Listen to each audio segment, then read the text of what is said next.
All right, guys, so this snowy weather's got me thinking about all the time that I have spent living in remote areas. So we're talking, you know, an hour and a half from the pavement, an hour from the pavement, 2 hours from any store, 3 hours from a tow truck. You got to kind of take care of yourself. And the reality is nowadays, not only do you got to take care of yourself, but it's nice to be able to take care of other people, because there's more and more people living in these areas that didn't grow up on a ranch, didn't grow up in the outdoors, so it's nice to be able to help them. So I'm gonna run through the stuff that I carry, I always have in my truck. I have used almost all of this stuff. I think all of it at some point in all my years of living in a remote environment. You've got to be capable of taking care of some of your own shit if you're gonna do that. So let's get into it. Let me grab the camera and let's get you in here out of the snow. All right, so the most controversial one I'm gonna go over is, if you're living somewhere remote, I think it is your duty to have a firearm in your vehicle. So this doesn't mean you have to have a concealed pistol. That's what I do, but you need to have a firearm. A Remington 870 12 gauge, a 22 something, because eventually you're gonna run into a situation that involves a wounded or maimed animal on some remote road, and you're gonna need to kill that animal. A lot of states, you can utilize that animal. So if you come across a wounded animal that somebody else hit, you hit, why not kill it? Go through the process, call up the game warden, utilize that animal. But beyond that, it's nice to have a firearm just to put the animal out of its misery. So what I carry is, I carry a Glock 19, I carry it in my center console, and I carry it on a magnet. So I can just set the gun right back in there. I carry an extra magazine, and then I also carry a concealed holster. The reason that I carry a concealed holster is, just living remotely, you'll also eventually run into weirdos. I hate to say it, but something about remote areas, it seems to be more and more the case, particularly if there's outdoor recreation, rafting, trailheads, that sort of thing. People come from the urban world a lot of times to get away from something, right? So you get like kind of partially homeless people, sometimes even in their most remote areas. You get people that are trying to get away from something. You get people with substance abuse issues, all sorts of stuff. And several times I have run into situations where I felt weird, felt uncomfortable, and before I got out of this vehicle, I got that Glock out, put it in this concealed holster, and put it on, and then interacted with the people. Obviously, there's rules depending on the state. Unfortunately, you've either got to have a concealed permit or you got to be in a state where that's your right. So look into that. But as far as I'm concerned, I think that for most people, that makes sense. At a bare minimum, you need a pistol, you need a shotgun, you need a rimfire rifle or something in your vehicle to dispatch animals. You will run into a wounded deer or elk, and believe me, it's nice to be able to just deal with the situation. It's the humane thing to do. So I really think you should have a firearm because of that, even if you have no concerns about your personal safety. So I also have this nice little 12-volt flashlight in here, which you got to have lights, right? You got to have, you can see I'm paranoid. I got multiple lights in here, and I've got another light in my EDC carry I'll go over. But outside of that, here I've got my Glock 19, and then I've got a magnet right there. And I'll link a couple different types of magnets. This is a cheaper one here I'm showing you, but I've also got some fancy ones. But you can see right there, easy to just set my Glock in there. It's all good. So that's the setup. An extra magazine down below, my concealed holster right next to it. Guys, no excuses. All the stuff that I talk about on the podcast, all the stuff I talk about on YouTube, you can do it, and you can do it with me. There's a bunch of hunting, fishing, spearfishing experiences on my website. Go to pursuitwithcliff.com. Right on the top on the menu, click experiences. It'll walk you through all the different options. These are trips oriented around making you better. It's about the skill set, and it's about improving as an outdoorsman. So if that's you, that's what you want, go check them out and join me on the next one. All right, so before I get into the first aid, actually, let's get into the first aid real quick. So in terms of first aid, I have this little pack right here. This is an old, like large Alaska Guides creation vinyl harness.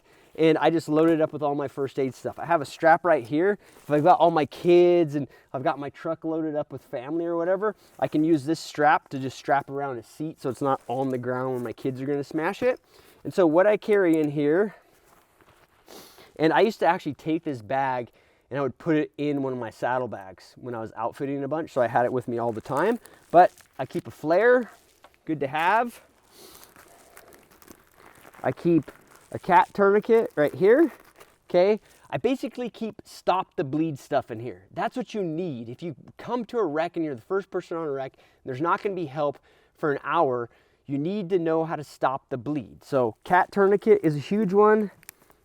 Compressed gauze is a huge one. You know, it's totally worth taking a stop the bleed course, but when it comes to a tourniquet and compressed gauze, it's not that hard to learn how to use it. You can go watch some stuff on YouTube and you'll be 80% of the way, right? Know how to put a cat tourniquet on yourself, know how to put it on somebody else. It's not that hard, and know how, if there's a hole in somebody, know how to shove that compressed gauze in there, pull the gauze out, shove the gauze in there, pack it, and then put pressure and stop the bleeding. Know how to do that, and you can save somebody's life in a car wreck or whatever. I also carry an Israeli bandage in here. If I had that was limiting this more, I would only carry the tourniquet, but the Israeli bandage is nice because if you've got to put a bunch of pressure on a wound that isn't worthy of a tourniquet, it's a super easy way to do it. So go check them out. You can get them on Amazon. Pretty handy little item to have. I have some chest seals in here. I do a lot of firearm stuff, archery stuff, so that makes sense for that use case. I don't think that's something that's all that useful for most folks. That would be if you're really, you know, working on chest wounds, stuff that involve collapsed lungs, you know, holes in the diaphragm. I carry fire starters in here. I'll stick a video up right over there. You can check it out. These are homemade fire starters that I make. I make them with my kids. Work great, work better than any commercial fire starter I know of. So there you go. Keep them right here. You never know when you're gonna have to spend the night, you know, maybe in the cold or something like that. It's nice to be able to start a fire. On that subject, it's also nice just to have a sleeping bag in your vehicle, right? So you can get through the night. I carry one in my vehicle, just an old 0 degree cheap sleeping bag. If you do get stuck due to weather, snow, whatever, you're living remotely, it's good to know that you can get through the night. It might be uncomfortable, but you're gonna make it through. So good thing to have. But fire starters are cool too, because you can just, you know, take it easy, go start a fire away from the vehicle and go camping for the night. All right, so buried down in that first aid kit, I do carry a lighter, and this is just your basic gas station Bic lighter. I prefer these over like fancy plasma lighters, anything that you have to charge, because this lighter, I'm not gonna use it all that often, right? It's in my first aid kit, you know, or I've got it in my truck somewhere. I'm not using it for day-to-day stuff, for, you know, burning paracord or anything like that. I just need it for when I wanna start a fire in an emergency or some odd case. And in that case, I wanna keep this part dry.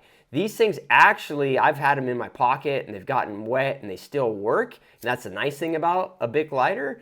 But if you let a lot of humidity and moisture build up on this part of the lighter, what happens is it actually will still work, like the flint and the steel or whatever will still work, but these little bitty parts, the springs and all the little mechanism in there, they corrode and they start to fall apart and it just breaks on you. So this little sleeve helps out a lot. Now, other safety stuff, I do carry a CPR mask. I have done hundreds of hours of wilderness first aid, wilderness first responder stuff, all those official classes. I've done CPR a million times. The reality is now compressions are the biggest and most important aspect of the whole thing, so you should know how to do that. But if you are giving rescue breaths to somebody, you know, this really comes to mind a lot of times for me in like a drowning type of scenario. You know, you're driving along a river and, you know, you see an overturned raft and there's no people or somebody panicking or whatever. It's nice to be able to help in that situation, know how to do compressions, know how to do rescue breathing. But I keep one of these in my vehicle because specifically for car wrecks, if somebody is completely mangled, I'll be honest with you, I don't have any problem giving mouth to mouth to anybody, right? But if somebody's face was crushed and mangled and I couldn't keep track of where things were at, it might be hard for me to give rescue breaths. So I do bring a CPR mask for that specific reason. I have gloves in here. You know, first thing they teach you in all those courses is PPE, so you should have that stuff. So that's my basic first aid. I carry, this is an old peasant knife. Pretty cool knives. cheap one, reliable, keep it in here. You should have one in your first aid kit. I carry shears in my like EDC like fanny pack, and I carry some other kind of related first aid stuff.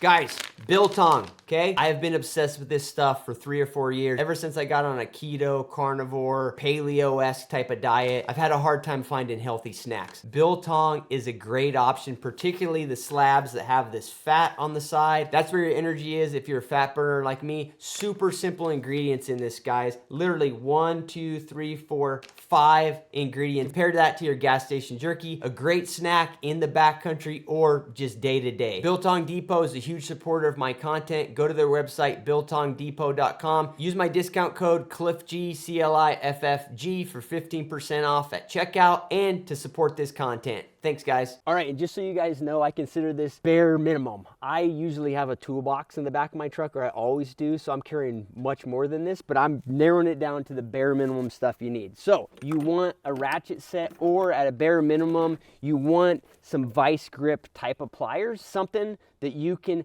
tighten up bolts on a battery. Super common thing that you run into. I can't tell you how many people I've ran into, you know, that are on a rafting trip. I'm the only guy who drives by. I stop in the parking lot. They can't get their vehicle started, and it's because the terminals on their battery are loose. So right there, you can solve that problem for yourself or somebody else. And that's the first thing to look at if your car won't start. But that's kind of outside of this. That's just day to day. Doesn't matter if you live in a city or whatever. All right, so I'll actually show you a couple different options. This is what I call the Knipex, Kinevex, or whatever the hell you want to call it. That's fine. I just call it Knipex because it's easier for me to pronounce. They're high quality. These have been used, abused, kept in a humid environment, and they're still in pretty good shape. But they're great for what I'm talking about, just having in your vehicle. Like these for tightening up terminals are great for other little jobs where you need a good reliable tool. The other option, and you could have this instead of like the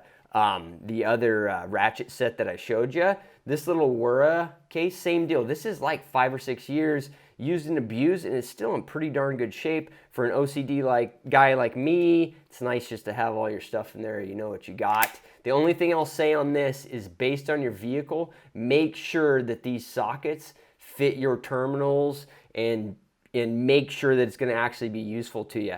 Now, I will tell you that if you do have the right sockets for this ratchet, and like here's the ratchet. I mean, the thing's tiny, okay? It takes a little more juice because you don't have the leverage on it, but you can get this thing in the super small spots. So for instance, I actually had to remove the the fuel filter, the top of the fuel filter on my truck when I was going cross country to meet some guys that go actually do a freshwater spearfishing trip.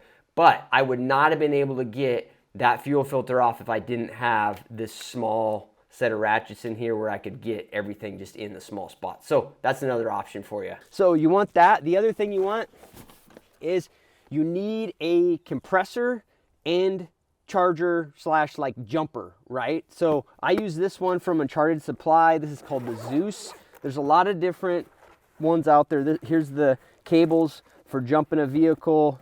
There's the Zeus, and then it's got an air compressor line in there too. So flat tire, discharge battery because you left the lights on, keys in the car, whatever, you're going to use that a lot. Another obvious one, that's the best one. I've had the DeWalt one. I've had other expensive ones.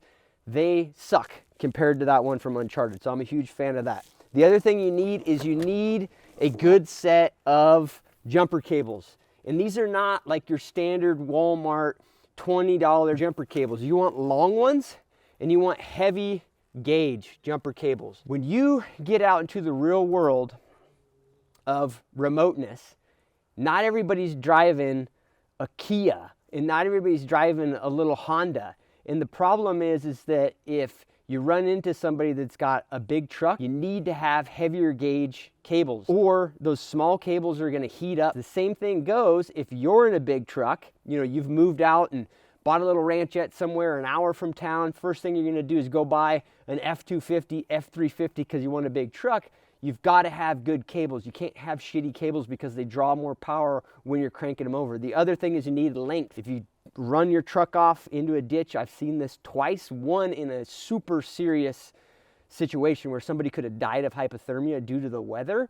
And what happened was the vehicle drove off, People panicked, got out of the vehicle, left all the lights on. They were outside struggling with the vehicle, screwing around. Battery got ran down. By the time I got there, no battery juice left. So they needed to get pulled out, plus they needed to get jumped, and you've got to have some length to do that. I couldn't pull my truck down into the ditch to get the battery close to their battery. So we needed long cables. If you're gonna be remote, spend the money on long cables. They're gonna be 150 bucks. They're not gonna be cheap.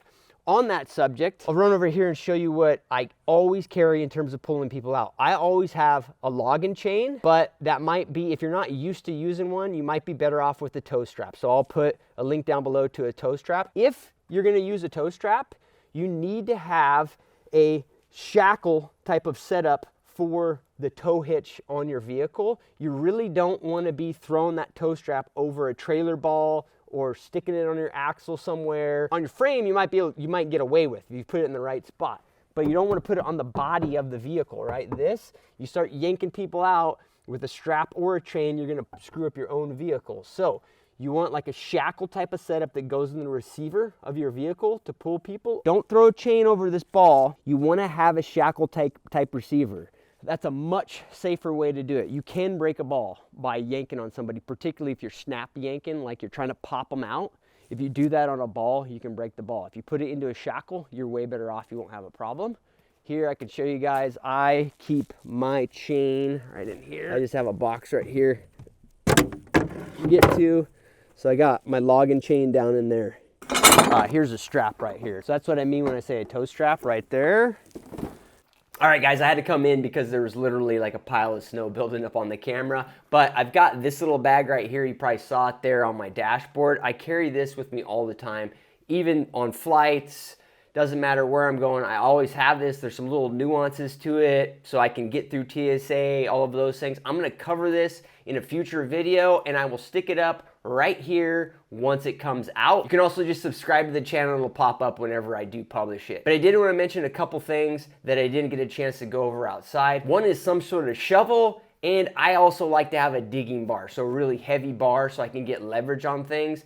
Those are two very good tools to have to get yourself out and to get other people out of situations where you can't pull them. There's a lot of reasons why you may not be able to get your vehicle close enough. The other one that's huge, particularly in areas that have timber, so the Pacific Northwest, all the Mountain West too, Colorado, Wyoming, Montana, you get up on these roads and then a tree falls while you're up there, and it could be what seems to be a good road. It could be a paved road. You still want some way to cut your way out if a tree falls. I mean, a tree that's only this big, like a little spruce, like diameter this big, if you can't cut it out, it can be a serious problem for you if it's 3 or 4 feet up off the pavement, right? You just can't get through there with your vehicle. So having an axe, having an electric chainsaw, those sort of options are huge. The most economical item that you can have and the one that gives you the most flexibility is an axe like an S-Wing. I carried one for like 10, 15 years of outfitting. I literally have one on my saddle all of the time.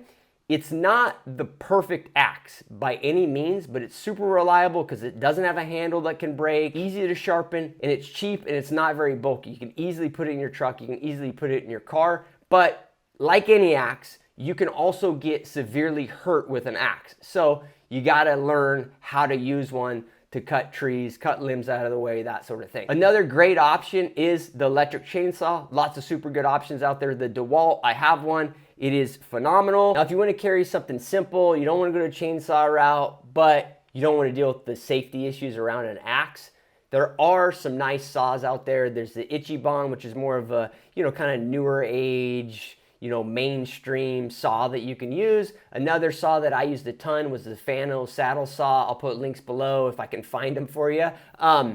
They work really well, super easy to use, and much safer than an axe, but they do pose the limitation on diameter. You really can't saw a log that's much bigger than, say, 20 inches, depending on the size of the saw.